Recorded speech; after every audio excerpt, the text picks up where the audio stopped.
Liz, how you doing? I'm good, thank you, Emma. How are you? I'm very well. I'm very well. Thank you for being part of the podcast. It's lovely to have you here. Thank you for having me. This is very exciting. I know, it is very exciting. So, Liz, the Crossroads Cafe podcast, we're all about inspiring women, encouraging women to sort of explore new ideas, try new things. We have a lot of our listeners that feel like they're at a bit of a crossroads, whether that's in life, whether that's in their career, and they're uncertain as to what route to take. So we created the podcast back in 2019, I think it was. Time's going so bloody quick. Back in 2019 when the pandemic hit, and it was really myself and Felicity, we kept on having these weekly, or sometimes, a couple of times a week, accountability calls, and we were chatting away about business and the highs and the lows. And I remember Felicity saying to me, we need to share this really. We need to share this with other women because we're all facing the same thing. Absolutely. So running your own business, being a mum, having all these different things you're juggling. So we decided to just start recording our conversations, and then it went from recording our conversations to inviting inspiring women like yourself that have done a similar sort of thing, set up a business, and hearing about how they did it and what they did, and how they overcome the hurdles and all that kind of stuff. So that's what we do weekly on the Crossroads Cafe podcast. We pull women in, entrepreneurial women, and just hear their stories really. Sure, fantastic. Yeah, so you're here, your business is WellHouse Kinesiology. I just want to hear a little bit about you. Let's talk a little bit about Liz and your business and how it started. Great, yeah, so just to be really clear, so WellHouse is the name of my business. I am a kinesiologist, and that is something that I've sort of developed in later life, actually, in terms of the last 6-7 years. I have been practicing kinesiology. Before that I was a massage therapist, and that actually I qualified probably in sort of 18 years ago now, as a qualified massage therapist, and then sort of over time through my own health journey I got into kinesiology.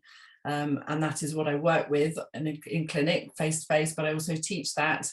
But WellHouse is slightly bigger than that, just in the process of launching a community health hub. So with the intention of bringing other complementary practitioners into the space and to create a platform and safe space really to share different ways of being supported through complementary health, so that to empower people to get back a little bit more control over their health. I love that.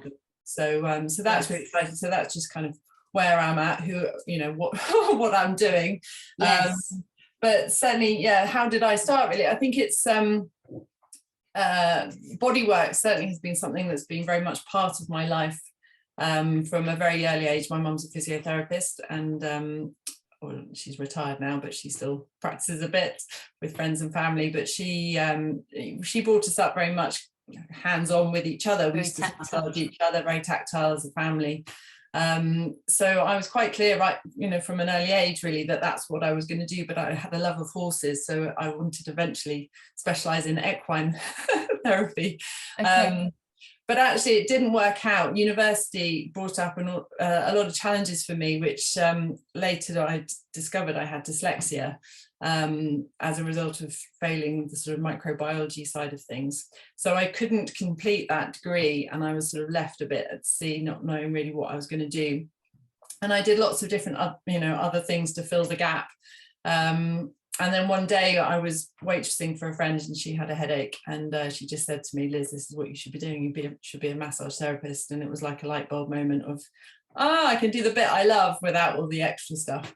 So I suddenly entered this world of complementary health, but actually in line with that, because I was in a state of stress and trauma really from failing my exams, really not feeling like I knew where I was going, and I actually ended up with the diagnosis of M.E.T.E, which was a real kind of crash and burn moment. I was running on my adrenals. I actually got into the police force alongside that. It was all a bit convoluted, but I was desperately needing a career, a sense of purpose, sense of direction. And because I didn't have a degree, it sort of seemed like that might have been the right way of going. But there was a period of time where I needed to get very physically fit. And I was still, trying to earn a living. So I was doing many different jobs down here in the West Country. It's always quite hard to find well-paid jobs. So you end up doing lots of different things.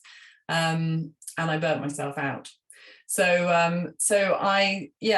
that ended the police force kind of career, but it enabled me I just about managed to complete the massage qualification, and I basically built myself up very, very slowly as a result of a kinesiologist and the therapy of being a therapist. And Sure. I think fellow therapists might get what I'm talking about. I think when you massage somebody, you kind of tune into their energy, and it's all about calming. And when you're naturally somebody who's quite go-getter, you need that calming influence, actually. So it was really amazing to be very present with somebody, so you clear the rest of the world away from your sort of psyche, as it were. So you're connecting at that deep level and just calming everything down, and the healing started for me at that point. But it's been a real journey of self-discovery. I think it's so interesting that all these different pivots, because that's another thing that we hear from so many women. They may decide they want to do something, and then they try it, and if it doesn't quite work out, and I'm hearing this a little bit from you see yourself as this failure. So we keep telling ourselves, oh, I'm not capable, I'm a failure, I can't do it. And I think it does take quite a bit of courage and sort of perseverance. There needs to be a big reason why you're doing it, but for you to sort of transition and pivot and do something else. But it sounds like the massage was something that was always dormant, laying there dormant, but it took just that realization of you massaging your friend, like you said, who had a headache, for you to go, actually, I could do this and get paid for it. Absolutely. And then what's so interesting, I think, I guess I'm an energy worker now, and I believe very much in, when things are right, it flows. Actually, you can be battling on, trying to, I'm quite a pig-headed sort of person. I'm a Taurian bull. I kind of get stuck in, but actually when things are right, it does flow. And when I got onto this massage course, it turned out that the lecturer was also dyslexic. So the way that I was taught brought a lot of what I'd already learned but didn't quite understand. It just made all of that make sense. And slowly but surely you're sort of feeling like, okay, now this is where I should be. I knew I needed to do something with people and supporting people, but actually, I very much felt that was the beginning of my journey as a career woman, I suppose, and started to feel the power around that in myself, and just that sense of confidence building and knowing, that you're on the right path, I guess. Definitely. And that confidence definitely comes from doing something that feels aligned to you, doesn't it? That makes sense, that just feels right to you. Then the confidence builds, I think. And I've been through this in my own career before, but like if you're trying to achieve something, or you're working in a position, a job, or whatever it may be, and it doesn't feel aligned, it's like you're constantly bashing your head against a brick wall, isn't it? And it can be really frustrating. Definitely, and soul destroying. I think maybe as a woman more so than but just by the way we're wired, we need that connection, don't we, in a way that it's not black and white. We have to sort of invest our whole being into it, I guess. And if that doesn't speak our truth, I don't know, I think it just doesn't quite sit right, and it always feels like there's resistance around it. I had actually, before that, I'd set up an events business. I'm quite an organized person, and actually, I have a skill set that lends well to that kind of setup. But interestingly, it didn't have a soul to it. It didn't have a purpose that kind of brought anything alive in me. And I think that in the end, I was just like, nah, it's falling flat. I'm not passionate. And I think when you've got your own business, God, you need that passion, don't you? Because that's definitely, that's what drives. And that's really interesting, you saying that. And that's a big lesson to everybody, actually, is the fact that if you go back, so you said, like, you look at your skill set, and I think that's a really valuable thing to do if you're unsure of what to do. So we have a lot of people that will come come forward and go, I really want to do something, but I don't know what it is. I really don't know what it is. So it's like, well, what do you feel that you're good at? And sometimes you can't see it in yourself. So you might want to ask other people, which is where your friend has prompted that, you know, you should be doing this, you're so good at it. But we can look at our skill set and then we can go down a road. But actually, if it's not really aligned to who we are, you spoke about passion and that kind of thing. If you're not passionate about it, it's always going to be a bit of an uphill battle. And running your own business can be, it's so rewarding, but it's challenging. It can be very challenging at times. So you want to make sure that you are passionate about what it is that you do. And for you, and similarly for me, actually, with what I do, when you reflect back to when you were a kid, and you were a child, and the things that you loved to do then, or maybe the things that you enjoyed, or what things that made you feel good then. I think that's sometimes, especially I know for me, is where that real passion, it ignites. Everything I do now, it ignites something inside me because it makes me feel so good, because it reminds me of all these wonderful things that I experienced when I was a child, you know? Yeah, no. So that's a really good lesson for anybody listening. If you're unsure, look at your skill set, but then maybe go back to what you used to love before all this other shit comes in. Do you know what I mean? It just fills our mind with all the confusion, and you've got to earn money and you've got to have this and you've got to have that. What did you used to love to do when you were younger? I think that's so true, Emma, because I think what's interesting as well, I had a gathering of like-minded professionals last Friday, and actually interestingly, one of the exercises we were talked through is where you connect with your, I guess, 4-year-old self, or whatever the age is that you have your first memories, and you connect with them and you say, what are the lessons, what is it that you used to love, like you just said, but also connect with an 84-year-old version of yourself, and what advice would that person give you? And actually, I think what both do, you're kind of, it's that circle of life thing, but it clears away, like you said, all those layers of imposed kind of responsibility and pressure and that fogginess possibly that perhaps doesn't then, really support that connection with your true soul. So if you can connect with those outer extremities where perhaps that's lighter, you get a real sense of, actually just be more playful. Don't take yourself so seriously. Get muddy, go and get stung. No, it's okay. You will survive it. All of these things to take the risks to feel safer, because ultimately so much of where we all sit, particularly now, when you have the kids and you possibly, you're trying to manage all those different layers, there's fear, isn't there? There's fear of getting it wrong. There's fear of not being good enough, that if I do this, I'm not going to be able to do that well, all of those things. So we overcomplicate it, I think, often. Definitely. And what age was you when you actually, you went through the massage and that was the route that you took? What age was you? I must have been, when I qualified as a massage therapist, I must have been 25, 24. Oh, okay. And then you've gone on to do your kinesiology. And then I slowly sort of, it was the kinesiology, really. It was interesting, the massage, and it's funny, and I will say this as well as a bit of kind of beautiful hindsight, which I didn't have at the time.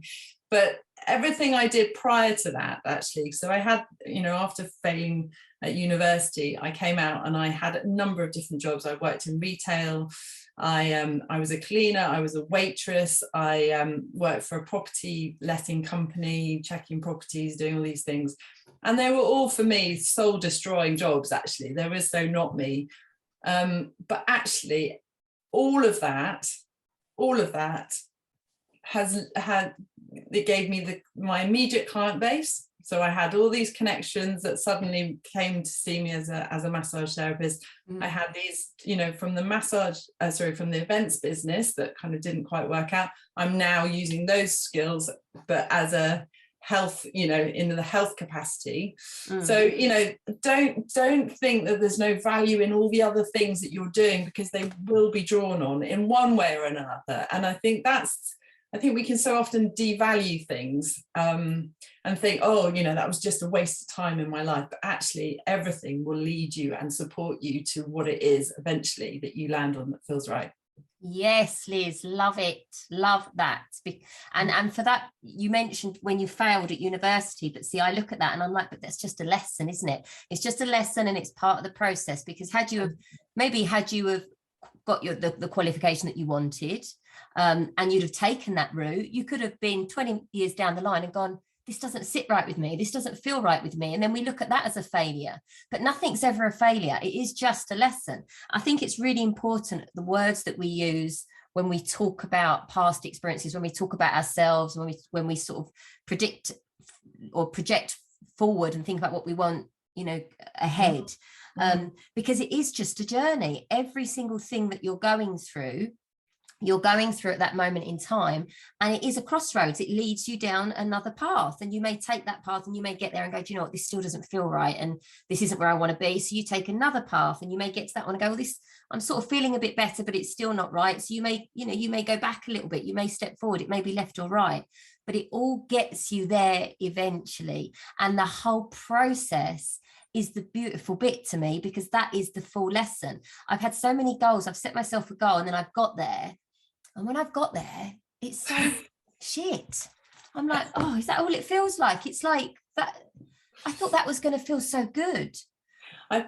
Yeah, and I think this is what I always say to my clients, is actually, this is not like a diet where you go, when I reach 10 stone or whatever, I'm going to be X, Y, and Z. This is a lifestyle commitment. This is a process, and the joy is in the process. Definitely. And actually, once you get your head around that, then I think then it suddenly becomes, well, you can be in it rather than always focusing on the next thing. And I think it's that awareness and that opportunity to observe yourself and learn, like you say, actually, if that hasn't worked out, but it isn't a failure or it isn't a waste, because actually it teaches you what you don't want as well, doesn't it? And all it is, all of the time, what we're doing is we're just refining our knowledge around us, aren't we? And it's getting closer to our acceptance and love of ourselves, so that we can then go out and do whatever it is that we do in full abundance and potential. And I think, a little bit with what you're doing, and the kinesiology as well, is all about aligning the energy to support that change, support that growth and expansion. And certainly for me, I love massage and it has been amazing, but the kinesiology really helps the stretch and recognizes where you need the support to clear, whether it be trauma, whether it be supporting nutritionally, to adjust the energy profile, just to get backed up in whatever it is that you're doing. And I think we can so often teeter on the edge of things, can't we? And you're there going, I can't, there's something stopping me. And I'm the biggest procrastinator, because I'm that typical perfectionist that it's always sort of trying to over control everything. But actually to have that, that support and awareness of what is it that's going on in there, and can we bring that in, and can we face it, and can we really allow ourselves to process it and heal whatever's, this stuff carries through us, doesn't it, from years and years of all sorts of experiences and so on and so forth. So it's and to be open to that and curious to that and non-judgmental to that, I think is the key, isn't it, in all of us. Definitely. And you grow through the process, don't you? You're growing all of the time. You're learning. You may fail, you may not get, achieve what it is that you want to achieve, however you want to frame it, but you learn from it, and then you do something else. It's the consistency of the taking action, isn't it? If you're committed to consistently taking action, and it doesn't need to be big action, it can be small action, but as long as you're committed to that, you're going to get to where you want to go, because you're always going to have it in you to move and try something else. I think fundamentally, if you are in business, that is, stepping up for yourself, but stepping up to be present for the person that you're working with or the people. I think that continuity is the key, isn't it? It's having the courage to go, I'm here. Yes. I might not be perfect, but I'm here. And I'm still plugging on, and I'm not going to give up. And so by you not giving up, then people then don't give up on you either. I think it's that sort of human connection, isn't it, that allows that. Yes, yes, yes. Now, just quickly tell us what, because I know what kinesiology is. I've had kinesiology before and I rave about it. I find it hugely valuable. Just give us a quick brief on what kinesiology is, because some people may not know. Yeah, no, it comes in many forms, but essentially we're using the muscles as our feedback mechanism to detect imbalances around the energy of the body. So we work on the health triangle. So we have the structure and posture and sort of the physical aspect of ourselves. We have the mental and emotional dimension, and we also have the nutritional and energetic sort of environmental profile. So if one of those is out of balance at any one time, then it's going to have a knock-on effect on the other. So what's beautiful about kinesiology is we are responding to that individual in that moment and getting the feedback from the body to detect what dimension, what part of that health triangle is out of balance or that needs addressing first. And then with the support, so we can then bring in different things, whether it be emotional techniques, or we can use color, we can use sound, we can use nutrition, like I say, we can use actual physical techniques, massage and running meridians and bits and bobs. And by bringing those things in, we're raising the energy, we're allowing the body to come back into balance, because ultimately that's where we want to be. And then it gives the body the opportunity to heal. Fantastic. So it's like the layers of an onion. You keep kind of working on the next layer, whatever's presenting itself at that moment. And then we go on from there. So it's, for those, it's particularly good around people with chronic health issues. Often, you know, the conventional healthcare is great with acute sort of injuries and illness and that sort of thing. But when you've sort of left with something like digestional issues, hormonal imbalances, nutritional intolerances, perhaps, stress is a big thing, obviously, and that comes in many forms. And our blood sugars, on our nutrition and eating habits and those sorts of things. So, you know, if we're stuck in patterns that are, again, feeling out of our control, it's a great way of re-empowering the body and the person to start being educated and or have that awareness, so that they can then take responsibility and be re-empowered around their health and wellbeing. So it's really exciting. It's such a privilege. Yeah. And it's definitely been the thing that's unlocked my health. How long has kinesiology been around for? I see it's been quite a newish thing. Yeah, no, I think it was sort of, well, the Touch for Health kinesiology, which is the sort of foundation, was sort of born in the 1960s. So it was Australia really was where it kind of came from, and then it is very widely used in America, and actually now, I mean, it's not been in this country that long really, but it's getting bigger and bigger as more and more people are kind of recognizing it and seeing the benefits. Absolutely. And so it feels quite exciting actually to be in on it at this point in time, as it's building and growing and becoming more widely accepted as something that's actually got some legs to it as well. So it's, you know, it's not just, you know, some things don't feel necessarily tangible. I'm quite a scientific person. I come from a very conventional background, so actually, you know, I like to understand it, which is why I trained in it in the end, because I was like, you know, I've got to prove this right or wrong. Yeah. So we have a lot of engineers that come and train in this work, because it's that, you know, why is that doing that? Oh, that's interesting. It's because it's something coming on from over there, and you know. So yeah, it's really, it is fascinating, really fascinating. What would you say some of the sort of highs and the lows have been through starting a business, running a business, and building it?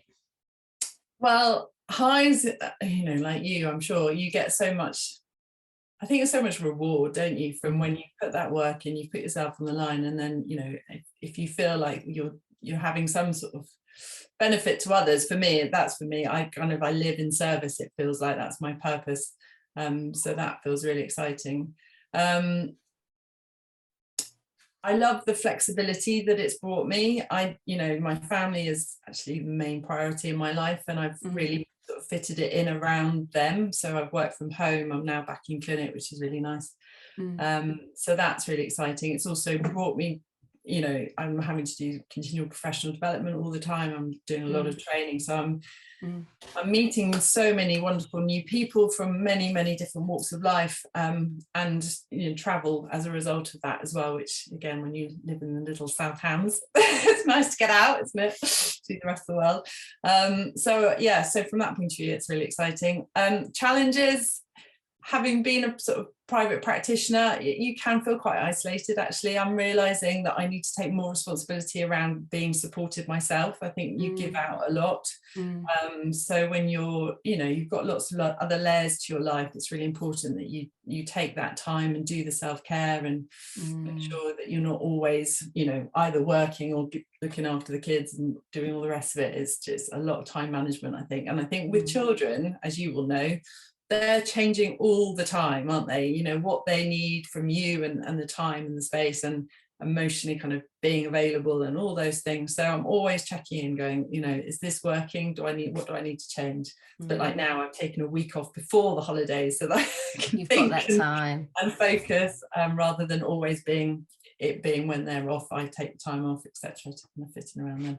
It is important self-care, isn't it? I sent an email out actually just before we jumped on this podcast talking about prioritizing ourselves, because we don't, do we? We very rarely prioritize ourselves. We prioritize everybody else. We tend to say yes to a lot of things and do lots of things for other people, but then when it comes to us, and don't get me wrong, I know your business is your passion, and that's very much like me, so this is my priority. If I've got a spare 10 minutes, this is what I'm doing because I love it. But actually at the same time, I sometimes need time out, you know, just time out from everyone and everything, sit down, have a cup of tea and just be with my thoughts and not even have to think about anything else. But that does tend to sit at the back of the list. I think what's really interesting actually is what I've really noticed throughout my whole kind of career is it's the times when you step away that the creativity happens. So you can get, you know, into the groove of just running the business, running your life, running, you know, but actually it's when you take time out, that's when the magic happens in a way to then take it on and take it beyond where you're at now. And I think therefore from a business point of view, that's crucial to factor that in, I think, to allow that time for creativity. So you've got the energy, because, you know, our stress cup, it's pretty full, isn't it? All of us, however good at looking after ourselves we are. So if there's no room for anything else, you know, then we haven't got that ability to overflow into other people's lives. So we have to make sure constantly clearing that space and topping ourselves up. There we go. So that's a top tip. Start as you mean to go on. Allow yourself some time out and don't overdo it too much at the start. Rome wasn't built in a day. Hey. And you mentioned also about continuing your sort of personal development, which I think is so important for anybody listening. You know, it is a process, isn't it? When you get into anything and you start it, even once you qualify, that's just the beginning of the process, isn't it? Then it's a huge learning curve from there on in. But I know for me as well, like one thing I've learned throughout doing what it is that I do and running the business, and I've run businesses before, you really have to be learning all of the time. You have to be learning, you have to be growing, you have to be improving, because then, like you say, you've got more to offer other people. And also, if you're not doing that, other people are just going to come and they're just going to wipe the floor with you because they are continuing to learn. So it's really important that you're keeping yourself you're forward thinking and you're keeping yourself ahead of the game. Yeah, and I think that's really interesting, because actually if you're employed by a bigger company, then that's in place, isn't it? I think there's a lot of that sort of focus on continual professional development and, you know, having those line meetings and all these sort of things, check in, but we don't have that, you know, probably unless we perhaps set it up ourselves. But so you do have to be really proactive, actually, I think, in recognizing that part of it, because I don't think you necessarily see that as a priority, but certainly it is those connections with other people. It is those, you know, the opportunity for sharing that so often it's those small conversations that suddenly spark something and you go, oh yes, you know, that's what I need to do. So it, you know, so much is in the sharing, isn't it, of where we're at, and just feeling like you're not on your own in it. It's huge. Yeah, definitely. So biggest lessons. Tell us your biggest lessons, and then we're going to finish on what's next for you. I know you've touched on that already, but what are the biggest lessons that you'd say you've learned throughout? Pacing. I think I've had to learn that through my health, actually. But yeah, pacing and patience. Love that. Just to recognize, you can't conquer the world overnight, and actually, particularly if you want to sustain balance in other aspects of your life, that sometimes to push on with something, if it's feeling too much, then that's usually a sign it's not right to do that then. And I think that's what I'm learning is, that organic growth is so wonderful. And actually, when you allow that and trust in that, then you will notice actually that you're progressing more than you think you are. I think we can put a lot of pressure on ourselves to suddenly, like I say, conquer the world, whatever. But it's just that sense of, do you know what? You owe it to yourself. You've got plenty of time. You've got plenty of time. That's all of it. us have, That's it. And I know you said I thought you were going to say it was a bit later than that, but you said that you started your massage at 25. I think some kids, they come out of school now, they might go on and do, I know here in the UK, they have to stay in school now till, they're 18. I believe so, yeah. But even at 18, I mean, Jesus, when I look back to when I was 18, I didn't have a clue. And it wasn't really, I'd say, until I had Kitty. So then I was like 31, she's my eldest, she's 12 now, 31, 32, that I actually thought, what would I like to do? I actually asked myself that question, but it took me from, I left school at 17, went straight up to work in London and did that till just before having Kitty, doing something that I didn't really enjoy because it paid me money and it allowed me to have nice holidays, but I was literally living from one holiday to the next in a job that was making me so miserable, and I really wasn't happy. So it doesn't matter, and don't get me wrong, again, that's for me, that's a learning curve. That was part of the process. That's what's led me to where I am today, and I'm hugely grateful for it. But it doesn't matter what age you're at, whether you're in your teens, whether you're in your 20s, 30s, 40s, 50s, 60s, it really doesn't matter. I think you just, when you get to a point and you find something that really does light you up, that you're passionate about, you just need to follow it and be patient with it, one step at a time, following in the direction of your dreams and the things that you'd love to see happen, and you'll get there. The wisdom that comes with age and experience is that it probably gives you the confidence, or we start really beginning to check in more with ourselves rather than being led by the exterior kind of motivations of others or society or whatever. We start going, maybe there's a bit more to life than this, maybe, because you probably didn't even know you weren't necessarily fulfilled at that time. You were doing what felt like the right thing to be doing. Definitely. And I think that's the point, isn't it, is that perhaps the more we get the opportunity, and some people may not choose to, or not drawn to work on themselves in that way, it is just a means to an end, and that's great too, if that works for you. And I think this is the challenge, isn't it? We are surrounded by so much influence, so much external kind of noise and chatter and expectation and judgment and all this stuff. And I think possibly, like I just said, as we journey on through that process, we get more in tune with us, we get more allowing of us to be able to make those choices for ourselves, rather than as a result of what we think we should do, or what that that pressure is. So that would, I don't know, like I say, I think it is just I feel like what I was back then, I'm still so at the beginning of this. It's I love it. I think the more you know, the more you realize you don't know, which is great as well, isn't it? It's quite liberating. Yeah.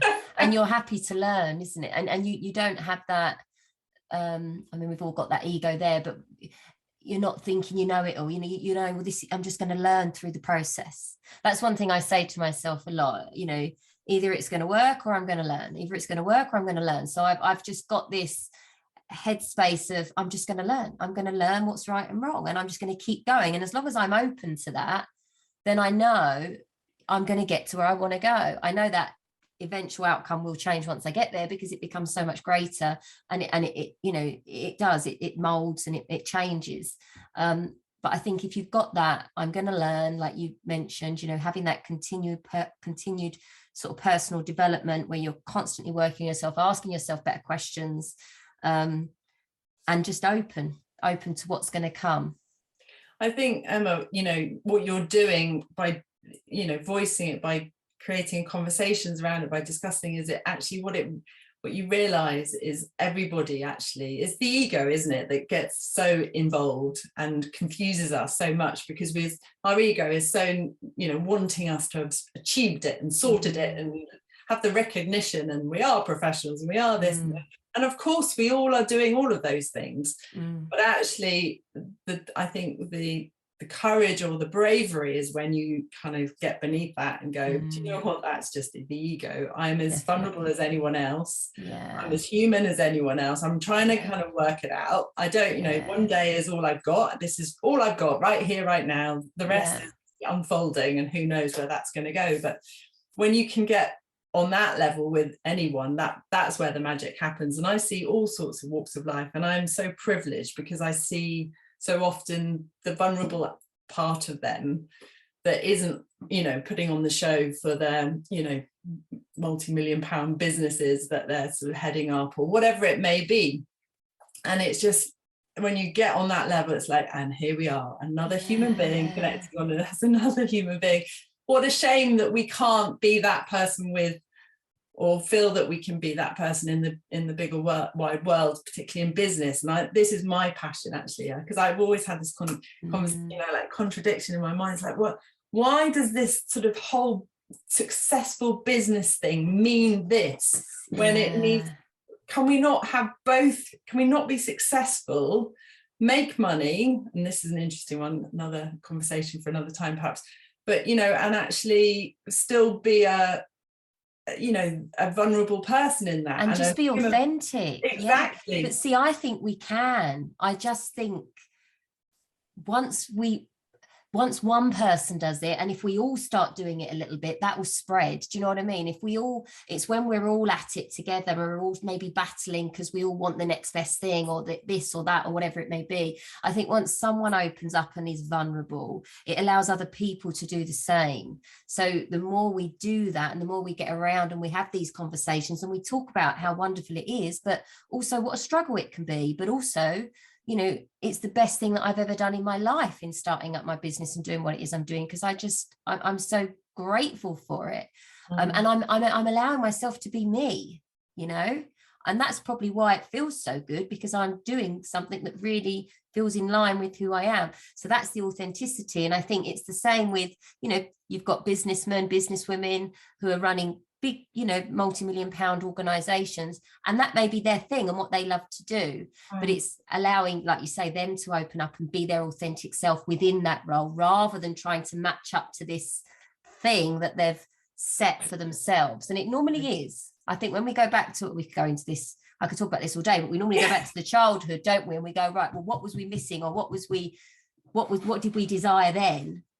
And then when you project forward, you go, oh, that's why I've been chasing that my whole bloody life. And that's why I've not felt good enough my whole bloody life, Yeah, when you are fortunate enough to connect with people and their vulnerability, it helps you, I think, to be more authentic in that too, actually. So like you say, the more we can have that conversation, the more that we can hear each other in that, and just hold that space, knowing that actually we don't need to be fixed. People are operational with so much stuff going on underneath it.